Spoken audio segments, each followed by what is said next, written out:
ሰላም ውድ የስታርለርኒንግ ቤተሰቦቼ እንደምን ቆያችሁልኝ? በዛሬ ቪዲዮ the battle of አድዋ የሚለውን ቶፒክ እናያለን። ስለ አድዋ ጦርነት ማለት ነው። ስለዚህ በዚህ ቪዲዮ ላይ ስለ አድዋ ጦርነት ስናይ አድዋ ጦርነት በማንና በማን መካከል ተደረገ፣ የተደረገበት ጊዜ መች ነበር፣ እንዲሁም ደግሞ ለአድዋ ጦርነት መንስኤ የሆኑት ምክንያቶቹ ምንድን ነበሩ የሚለውን እናያለን። ከዛ ውጪ እንግዲህ አድዋ ጦርነቱ ሂደቱ ምን ይመስል ነበር፣ በመጨረሻስ ጣሊያኖች እንዴት ሊሸነፉ ቻሉ፣ ወይ ደግሞ ኢትዮጵያውያን እንዴት በአድዋ ላይ ወይም በዛ በአድዋ ጦርነት ላይ ድል ሊያደርጉ ቻሉ የሚለውን አጠር አድርገን ለማየት እንሞክራለን። ለቻናሉ አዳዲስ የሆናችሁ ቤተሰቦች ካላችሁ ቻናሉን ሰብስክራይብ፣ ላይክ፣ ሼር ማድረግ እንዳትረሱ። ሌሎች ይህንን የምትመለከቱ ወይም ይህን ቪዲዮ የምታዩ ውድ ቤተሰቦች ደግሞ ቪዲዮውን ላይክ ማድረግ እንዳትረሱ። በቀጥታ ወደ ቪዲዮ እንገባለን። the battle of አድዋ የአድዋ ጦርነት What was the immediate cause of the battle of አድዋ? የአድዋ ጦርነት እንዲጀመር መሰረታዊ የሆነ ምክንያት ወይ ደግሞ ወዲያው ጦርነቱ ሁለቱ ኃይሎች ኢትዮጵያና ጣሊያን ወደ ጦርነቱ እንዲገቡ ያደረጋቸው ዋነኛ ምክንያት ምንድን ነበር የሚል ነው። The immediate cause of the war was Article 17 of the Treaty of Wuchale, which was signed on May 2, 1889 by Emperor Menelik and the Italian representative Count Pietro Antonelli, and ratified by King Umberto I or first on September 29, 1889. So one immediate cause ወይ ደግሞ ይሄ የአድዋ ጦርነት እንዲጀመር ወይ ደግሞ ለጦርነቱ መነሳት ዋነኛ ምክንያት ወይ መንስኤ የሆነው የውጫሌ ላይ የተፈራረሙት ውል ነው።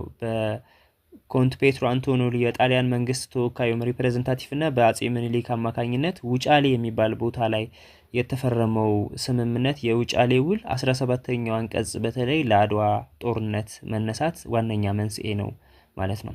አድዋ ጦርነቱ እንግዲህ እንዲነሳ ያደረገው ይሄ የውጫሌ ስምምነት 20 አንቀጾች ነበሩት። ከነዛ 20 አንቀጾች ውስጥ በዋናነት 17ኛው አንቀጽ እንዲሁም ደግሞ 3ኛው አንቀጽም የተወሰነ ለአድዋ ጦርነት መንስኤ ሆኗል።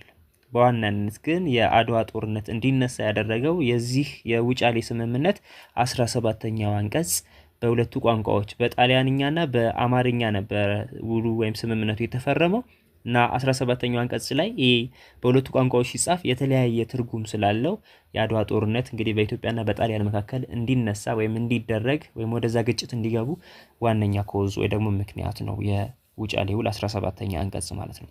ይሄ የውጫሌ ውል መቼ ነው የተፈረመው? May 2, 1889 እንግዲህ ሜይ 2 ወይ ደግሞ ግንቦት 2 1889 በፈረንጆቹ አቆጣጠር ወይም ደግሞ በእኛ 1881 ላይ የተፈረመ ፊርማ ወይ ደግሞ የስምምነት ውል ነው። በአጼ ምኒልክና በጣሊያን መንግስት ተወካይ የነበረው በወቅቱ ኢትዮጵያ ውስጥ ይኖር የነበረ ጣሊያናዊ ኮንት ፔትሮ አንቶኔሊ እንዲሁም ደግሞ የሱ አጋዥ ሌላም ሰው ነበረ ሳሊምቢኒ የሚባል ሰው በሁለቱ ሰዎች አማካኝነት ከምኒልክ ጋር ተነጋግረው ይሄ ስምምነት ተፈርሟል ማለት ነው። ይሄ የተፈረመው በጣሊያን መንግስት ተወካይ በኮንት ፔትሮ አንቶኔሊ እና በምኒልክ መንግስት ወይ ደግሞ በኢምፐረር ምኒልክ በንጉስ ምኒልክ አማካኝነት የተፈረመው ይሄ የውጫሌ ውል እንግዲህ ራቲፋይድ ሆኖ ወይ ደግሞ የጸደቀው በኋላ ላይ በጣሊያኑ ንጉስ በኪንግ ኡምቤርቶ ፈርስት ሴፕቴምበር 29 1889 ላይ ሴፕቴምበር ወይ ደግሞ መስከረም 29 1889 በፈረንጆቹ አቆጣጠር ራቲፋይድ ሆኗል ወይ ደግሞ ተቀባይነት አግኝቶ ጸድቋል በጣሊያኑ ንጉስ ኡምቤርቶ ፈርስት ወይ ኡምቤርቶ ቀዳማዊ አማካኝነት ማለት ነው።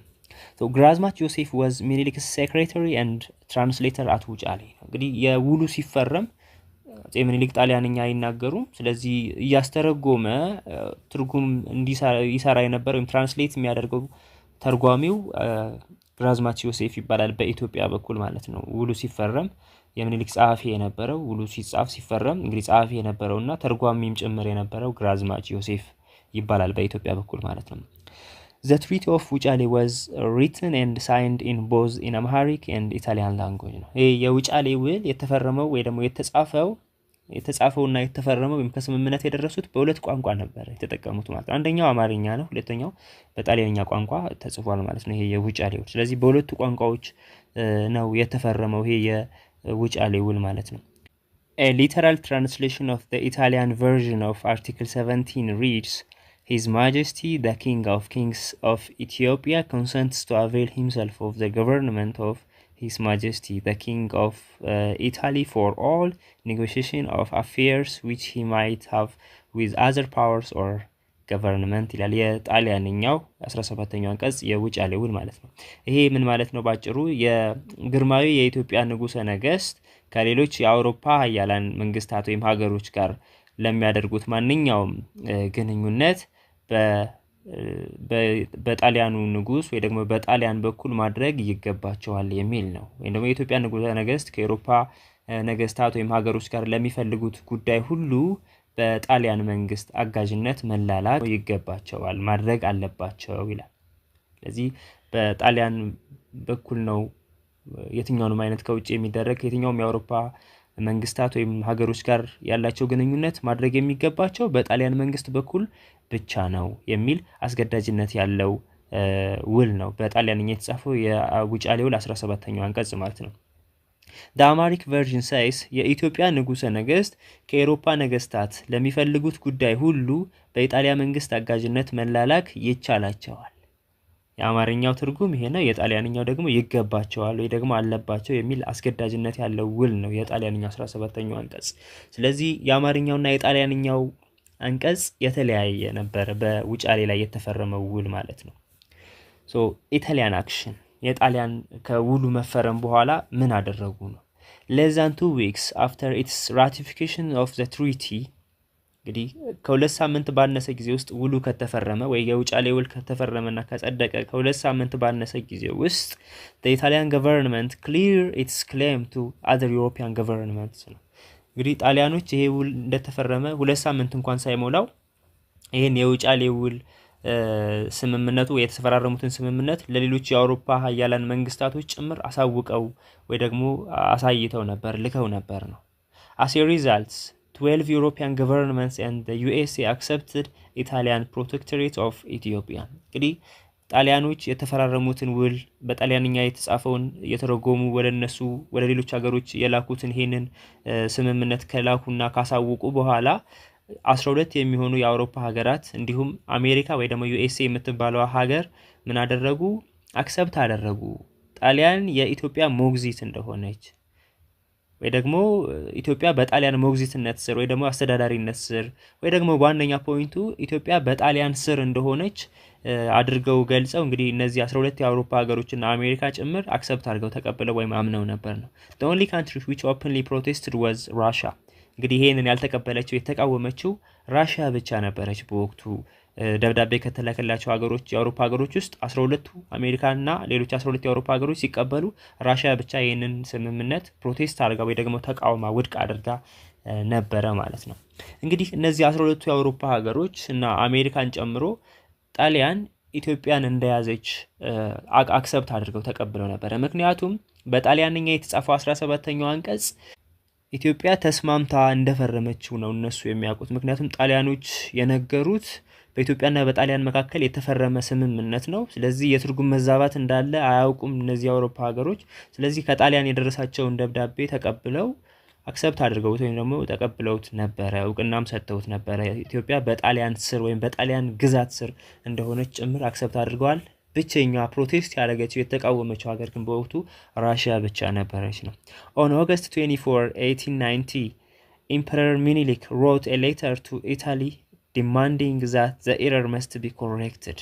እንግዲህ አጼ ምኒልክ የውጫሌ ውል 17ኛው አንቀጽ መጀመሪያ ላይ አልገባቸውም ነበር፣ አላወቁም ነበር ይሄ የትርጉም ስህተት ወይም የትርጉም ልዩነት እንዳለው። ባለፈው እንደነገርኳችሁ የውጫሌ ውል ስምምነቱ በጣሊያንኛውና በአማርኛው መካከል ልዩነት መኖሩን ወይ ደግሞ የተሳሳተ መሆኑን የጣሊያንኛው ትርጉሙ የተለየ መሆኑን ያወቁት እንግዲህ ልዑል ራስ መኮንን ጣሊያንን በሚጎበኙበት ወቅት የዛኔ ደግሞ የስዕል ትምህርት ለመማር ወደ ሮም ወይም ወደ ጣሊያን ተልኮ የነበረው ልጅ አፈወርቅ ገብረ ኢየሱስ እንግዲህ ልዑል ራስ መኮንን ጣሊያንን በሚጎበኙበት ጊዜ ተገናኙ ነው። ስለዚህ በዛ ጉብኝታቸው ወይ ደግሞ ልዑል ራስ መኮንን ጣሊያንን ሊጎበኙ በሄዱበት ጊዜ ከልጅ አፈወርቅ ገብረ ኢየሱስ ጋር ሲገናኙ ልጅ አፈወርቅ ገብረ ኢየሱስ በጣሊያን ውስጥ የተለያዩ ጋዜጦችን አንብቦ ነበር።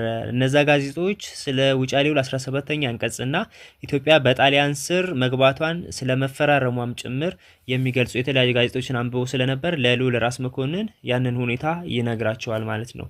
ስለዚህ ያ የተነገራቸውን ነገር ይዘው ልዑል ራስ መኮንን ወደ ሀገር ውስጥ በተመለሱበት ጊዜ ለአጼ ምኒልክ ይገልጹላቸዋል። ስለዚህ በዛን ሰዓት የውጫሌው 17ኛ አንቀጽ የአማርኛና የጣሊያንኛ ቋንቋ ትርጉሙ የተለያየ መሆኑን ተገንዝበው ነበረ ነው። ስለዚህ ኦገስት 24 1890 ላይ አጼ ምኒልክ ለጣሊያኑ ንጉስ ምን ጻፉ? ወይም ለጣሊያን ደብዳቤ ጽፈው ነበረ። ምን የሚል? የውሉ ስህተት ያለበት 17ኛው አንቀጽ መስተካከል እንዳለበት የሚገልጽ ደብዳቤ ለንጉስ ኡምቤርቶ ፈርስት ጽፈው ነበረ ማለት ነው። በት ኪንግ ኡምቤርቶ ዲስሪጋርድድ ግን የተጻፈውን ይሄን የአጼ ምኒልክን ደብዳቤ ንጉስ ኡምቤርቶ ያን ያክል ትኩረት አልሰጠውም ወይ ደግሞ ችላ ብሎት ነበረ ነው። ኢን ዲሴምበር ሚኒሊክ was advised by Alfred Ilg to inform the European government about the issue። ስለዚህ አልፍሬድ ኢልግ የሚባለው ይሄ አማካሪያቸው ስዊዘርላንዳዊ አማካሪያቸው ሰው አልፍሬድ ኢልግ የሚባለው ሰው ማለት ነው ምክር መከራቸው አጼ ምኒልክን ይሄንን ጉዳይ ለተለያዩ የአውሮፓ መንግስታቶች አሁን ያለውን ይሄ የውጫሌ ውል 17ኛው አንቀጽ የተሳሳተ መሆኑንና ኢትዮጵያ ራሷን የቻለች ኢንዲፔንደንት ስቴት መሆኗን የሚገልጽ ለተለያዩ አውሮፓ ሀገራቶች ደብዳቤ መጻፍ እንዳለበት እንግዲህ አልፍሬድ ኢልግ አጼ ምኒልክን እንደዚህ ብሎ ነገራቸው ወይ ደግሞ መከራቸው። በት ዩሮፒያን ገቨርንመንትስ ኢግኖርድ እንግዲህ የአውሮፓ መንግስታቶች ግን ኢግኖር አድርገው ወይ ደግሞ ችላ ብለውት ነበር ይሄንን ጉዳይ። ለምን?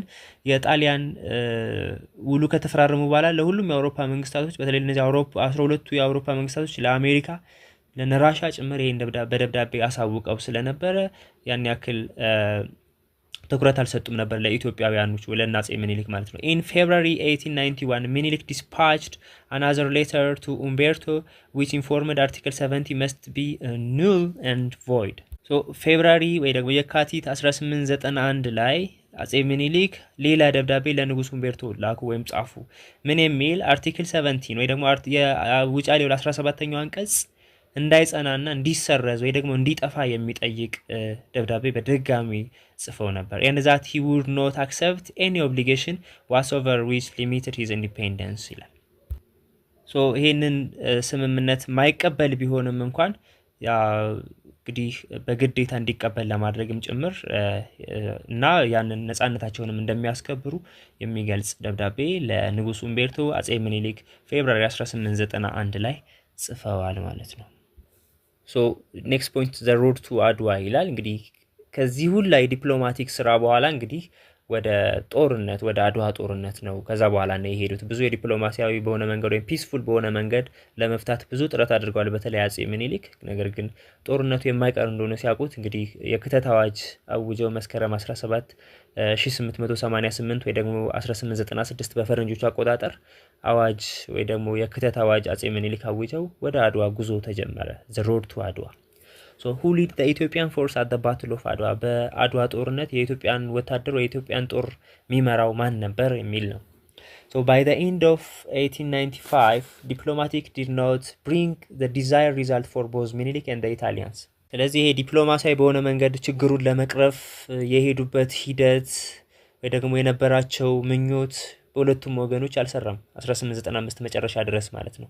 ሶ በሚኒሊክም በኢጣሊያኖችም በኩል እንግዲህ ሰላማዊ በሆነ መንገድ ከጦርነት ውጭ በሆነ መንገድ ይሄንን ችግር ለመፍታት የሄዱበት ሂደት አልሰራለ ማለት ነው። only the military option remained የቀራቸው እንግዲህ በጦርነት ወይም ጦርነት አካሄዶ በግጭት ያንን ችግር መፍታት ነበረ። So the Italians took that opinion in October by crossing the Merab River and occupying አዲግራት። ስለዚህ ይሄ ጣሊያኖች የትንኮሳ ድርጊታቸውን ቀጠሉ ማለት ነው። በዚህ ሂደት ሰላማዊ በሆነ መንገድ አጼ ምኒልክ ለመፍታት ብዙ ጥረት አድርገዋል። ነገር ግን ጣሊያኖች ፈቃደኛ አልነበሩም። እኛ የአውሮፓ ሀያል መንግስት ነን፣ ነጮች ነን በማለት የነ ምኒልክን ጦር በጣም በመናቅና እነዚህ አፍሪካውያን ዝቅተኛ ለአፍሪካውያን የነበራቸው ዝቅተኛ ግምት እና እንግዲህ በኢትዮጵያ ላይ የነበራቸው ትንኮሳ እንግዲህ ቀጥሎ ማለት ነው። ኦክቶበር ላይ ይሄ መረብ ሪቨር የሚባለው የኤርትራና የኢትዮጵያ ድንበር አካባቢ የሚገኘውን ወንዝ ክሮስ አድርገው ትግራይ ውስጥ የሚገኘውን አዲግራትን ኮንትሮል አድርገው ወይም ደግሞ ኩፓይ ያዙ ማለት ነው ጣሊያኖች።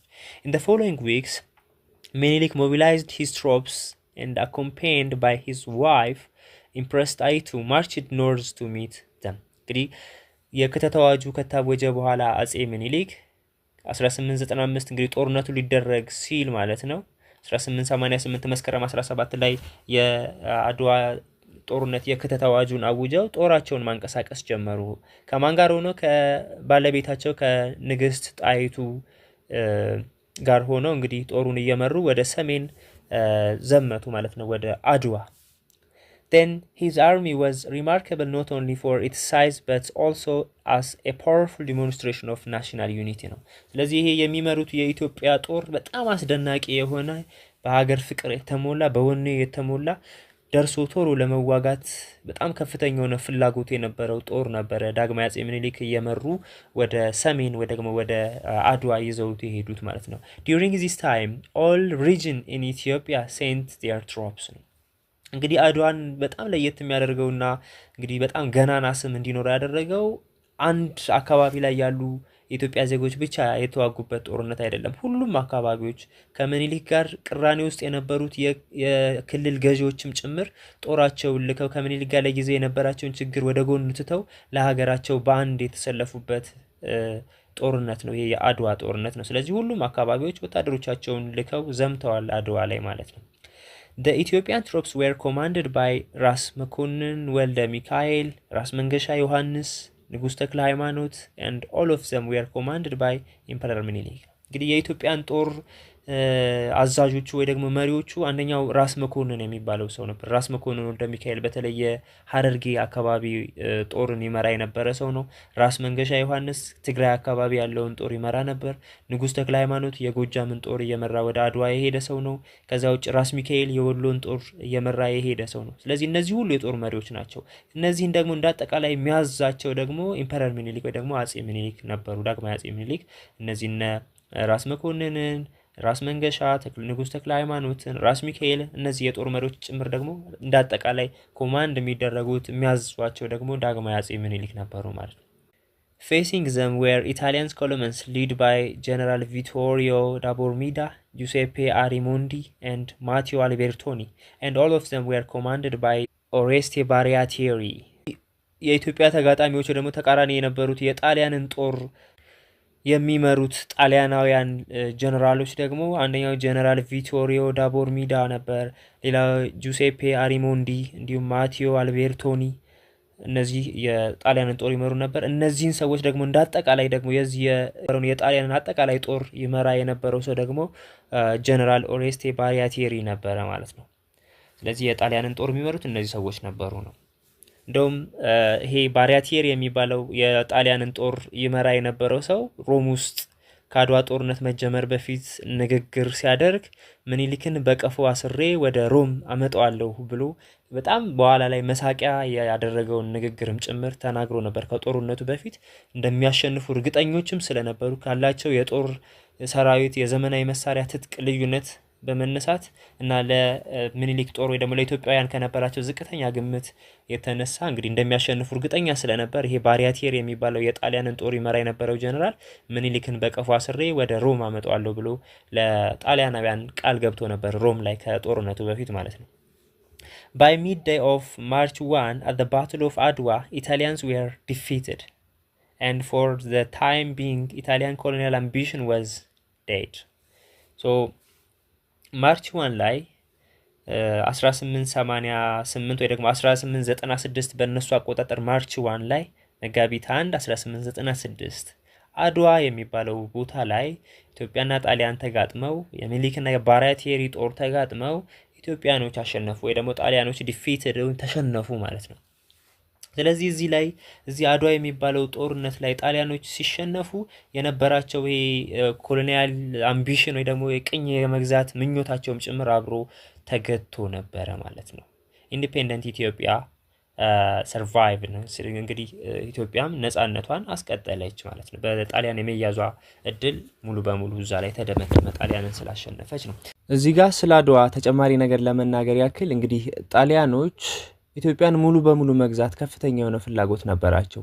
መጀመሪያ ላይ አሰብን 1869 በኋላ ደግሞ ምጽዋ የሚባለውን በእንግሊዝ አጋዥነት 1885 እንደ አውሮፓውያን አቆጣጠር ከተቆጣጠሩ በኋላ ወደ ተለያዩ የኢትዮጵያ አካባቢዎች በተለይ ከነበሩበት ከአሰብ ከምጽዋ ከኤርትራ ወደ ትግራይ እየተስፋፉ የተለያዩ የኢትዮጵያ አካባቢዎችን እና አድዋ ዲግራትን ጨምሮ መያዝ ጀመሩ ማለት ነው። ስለዚህ ከአጼ ምኒልክ እንግዲህ የክተት አዋጅ አውጀው በዛ አዋጅ አማካኝነት እንግዲህ ጦራቸውን ሰብስበው ወደ አድዋ ወይም ወደ ትግራይ ጉዞ ላይ ያሉ ገና አጼ ምኒልክ ከመድረሳቸው በፊት ህዳር 28 አካባቢ 1888 በዛው አመት አምባላጌ የሚባል ቦታ ላይ አጼ ምኒልክ ከመድረሳቸው በፊት እዛው አካባቢ የሚገኙ የኢትዮጵያ ወታደሮች ወይም ጦረኞች እንግዲህ ከጣሊያን ጋር ተዋግተው አሸንፈዋል። እንዲሁም ጣሊያኖች ያን ከተሸነፉ በኋላ ወደ መቀሌ ሸሽተው በጣም ጠንካራ የሆነ ምሽግ መቀሌ ላይ ሰርተው ነበር፣ የመቀሌ ምሽግ የሚባለው ማለት ነው።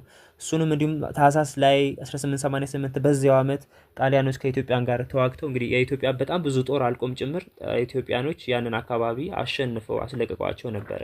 እዚህ ጋር የእቴጌ ጣይቱ ብልህነትን የምናይበት አንድ ውሳኔ ተወስኖ ነበረ። የመቀሌውን ምሽግ ለማስፈታት ነው። በጣም ጠንካራ የሆነ ምሽግ ጣሊያኖች ሰርተው ስለነበረ ያንን ምሽግ ጥሶ ለመግባት ኢትዮጵያን ወታደሮች በባዶ እግራቸውም የሚሄዱ ስለነበር እሾክና ሌሎች እንጨት እየተከሉ እንዳይራመዱ ከማድረግም በተጨማሪ በተለያዩ መሳሪያዎች የኢትዮጵያ ወታደሮች ወደዛ ምሽግ ሲጠጉ ይገሏቸው ነበር።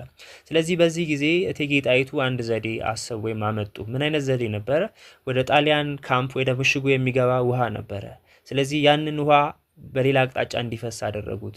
ያንን ሲያደርጉ እዛ ካምፕ ውስጥ ተጠራቅሞ የነበረው የጣሊያን ወታደር በውሃ ጥም በጣም ተጎዳ። ስለዚህ ውሃ ፍለጋ ምሽጉን እየለቀቀ ሲወጣ የኢትዮጵያ ወታደሮች ጠብቀው ያንን የጣሊያንን ከምሽጉ የወጣውን ወታደር ማጥቃት ጀመሩ። በኋላ ላይ እንግዲህ ጣሊያኖች ራሳቸው ምሽጉን ለቀው እንዲወጡ ሆኗል ማለት ነው። እዚህ ጋር የእቴጌ ጣይቱ ብልህነት ሳይነሳ መታለፍ የሌለበት ጉዳይ ነው፣ መቀሌ ላይ ያደረጉት ማለት ነው። ከዚያ በኋላ እንግዲህ የካቲት 23888 ወይ ደግሞ ማርች 1 1896 በፈረንጆቹ የአድዋ ጦርነት በኢትዮጵያና በጣሊያን መካከል ተደርጎ እንግዲህ ኢትዮጵያውያን ከመላ ሀገሪቱ የተሰባሰቡ ኢትዮጵያውያን ጣሊያንን ድል አድርገው ያሸነፉበት ጦርነት ነው ማለት ነው። ይሄ ጦርነት ጥቁሮች ለመጀመሪያ ጊዜ በነጮች ላይ የተቀዳጁት ድል ነበረ። ስለዚህ ነጮች ከዛ በፊት በጥቁሮች ተሸንፈው አያውቁም ነበር። ለመጀመሪያ ጊዜ ጥቁሮች ነጮችን ያሸነፉበት ጦርነትም ጭምር ነው የአድዋ ድል ማለት ነው። ዘ ኮዝ ኦፍ ኢታሊያን ዲፊት የሚለውን እንግዲህ ጣሊያኖች ለምን ተሸነፉ፣ የተሸነፉበትን ምክንያት የምናይበት ነው ይሄኛው። ዋት ዌር ዘ ኮዝስ ፎር ኢታሊያን ዲፊት፣ ምንድን ነበር ጣሊያኖች እንዲሸነፉ ያደረጋቸው ምክንያት የሚል ነው። The causes of their defeat were faulty information, a faulty map reading and also underestimation of the Ethiopian force. ጣሊያኖች እንዲሸነፉ ያደረጋቸው ስለ ኢትዮጵያውያን ወታደሮች የነበራቸው የተሳሳተ መረጃ ነው። ፎልቲ ኢንፎርሜሽን ወይ ደግሞ ሚስ ኢንፎርሜሽን ነበር። የተለያዩ ኢትዮጵያውያን ሰላዮች ነበሩ በወቅቱ። እነዚህ ኢትዮጵያውያን ሰላዮች ለጣሊያን የሚሰሩ መስለው የጣሊያንን መረጃ ወይ ደግሞ ለጣሊያን ወታደሮች ስለ ኢትዮጵያ ጦር፣ ስለ አፄ ምኒልክ ጦር ስላሰላለፋቸው፣ ስለ ብዛታቸው፣ ስለታጠቁት መሳሪያም ጭምር ስላላቸው አጠቃላይ ወቅታዊ ሁኔታ ለጣሊያኖች ይሰጡ የነበረው መረጃ የተሳሳተ መረጃ ነበር። ስለዚህ ፎልት ኢንፎርሜሽን ለጣሊያኖች መሸነፍ አንዱ ምክንያት ነው። ያንን የተሳሳተ መረጃ ይዘው ጣሊያኖች ለኢትዮጵያውያን የሰጡት ግምት በጣም ዝቅተኛ የሆነ ግምት በቀላሉ እንደሚያሸንፉትም ጭምር ነበረ ማለት ነው። ሌላው ፎልት ማፕ ሪዲንግ ነው። ፎልቲ ማፕ ሪዲንግ ነው። የተሳሳተ የካርታ አነባበብ፣ ካርታን ይጠቀሙ ነበረ። የት አካባቢ እንደነበር፣ በየት መግባት መውጣት እንዳለባቸው፣ በየትኛው አቅጣጫ መጠቀም እንዳለባቸው፣ የትኞቹ አካባቢ ተራራማ እንደሆኑም ጭምር የሚያውቁበት የካርታ የሚያነቡበት ሂደት ፎልቲ ነበር፣ ፎልት ነበር ወይም ደግሞ ስህተት ነበረው። ሌላው ኦልሶ አንደርስቲሜሽን ኦፍ ዘ ኢትዮጵያን ፎርስ ነው። የኢትዮጵያን ፎርስ ወይም ወታደሮች የኢትዮጵያን ኃይሎች ዝቅተኛ ግምት መስጠት፣ አንደርስቲሜት ማድረግ ማለት መናቅ ወይ ደግሞ ይሄ ዝቅተኛ ግምት የመስጠት ሁኔታ፣ ተገቢውን ትኩረት ያለ መስጠት እንግዲህ በኢትዮጵያውያን ጣሊያኖች እንዲሸነፉ ምክንያት ሆኗል።